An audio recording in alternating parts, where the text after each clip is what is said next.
น้ำฟ้ามาแต่โรงเรียนแล้วพระวันนี้แม่ไปหาหมอมาแล้วได้ลูกเขาบอกว่าผู้หญิงหรือผู้ชายใช่ผู้ชายแต่หมอบอกว่าเป็นผู้หญิงลูกอยากได้น้องผู้หญิงเหรอคันใหญ่ขึ้นมาแล้วแต่งตัวคือกันเต้นคือกันเมื่ออินหัวผู้หญิงอินไปเบิ่งสุดน่ารักแล้วเต็มเลยหาก็4 เดือน แล้วหลายคนถามว่า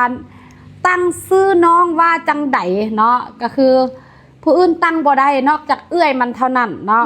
ตอนนี้เอื้อยมันมีชื่อในใจแล้วทุกคนมาเบิ่งมาฟังนำกันเนาะว่าชื่อน้องเพิ่นน่ะที่เพิ่นคิดไว้แล้วเพิ่นก็คิดทบทวนมาหลายมื้อหลายเดือนแฮงตั้งแต่ฮู้ว่ามีน้องแล้วเพิ่นก็เลยตั้งแต่โลกอยุธยาว้าวชื่อแท้ว่าจังไดคือแท้แสงเหนือแสงเหนือผู้ใดคิดลูกคิดเองซื้อเล่นเด้นาน่าน้ำฟ้านาน่าได้อยู่แต่หลายคนบอกว่าน้ำฟ้าแล้วต้องน้ำฝนน้ำฟ้าแล้วน้ำใสบ่จังซี่นะน้ำฟ้าแล้วก็อย่างใดก็ซื้อมันซ้ำนั่นน่ะซื้อมันซ้ำเนาะซื้อน้องนาน่าเย้ดีใจบ่ลูกก็สิมีน้องออกมาปั่นป่วนลูกฮู้บ่ อ้ายบ่ยกแม่เด้อลูกฮู้บ่ลูกวางกระเป๋ามองนี่น้องก็สิจับเทมองนั่น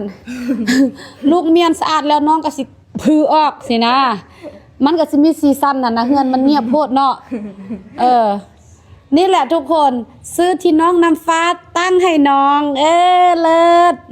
โอเคแป้งมาดามก้อยเบิ่งเด้อทุกคนเด้อตอนที่ยังบ่ทาเห็นบ่ทาปุ๊บเนียนปั๊บแบบนี้เลยทุกคนเอ้ยไผที่เป็นฝ้าเป็นกะเป็นสิวรอยสิวรุมสิวคุมสิวห้อยดำห้อยแดงที่เกิดจากสิวทาปุ๊บเนียนปั๊บรถเด้อพี่น้องเด้อ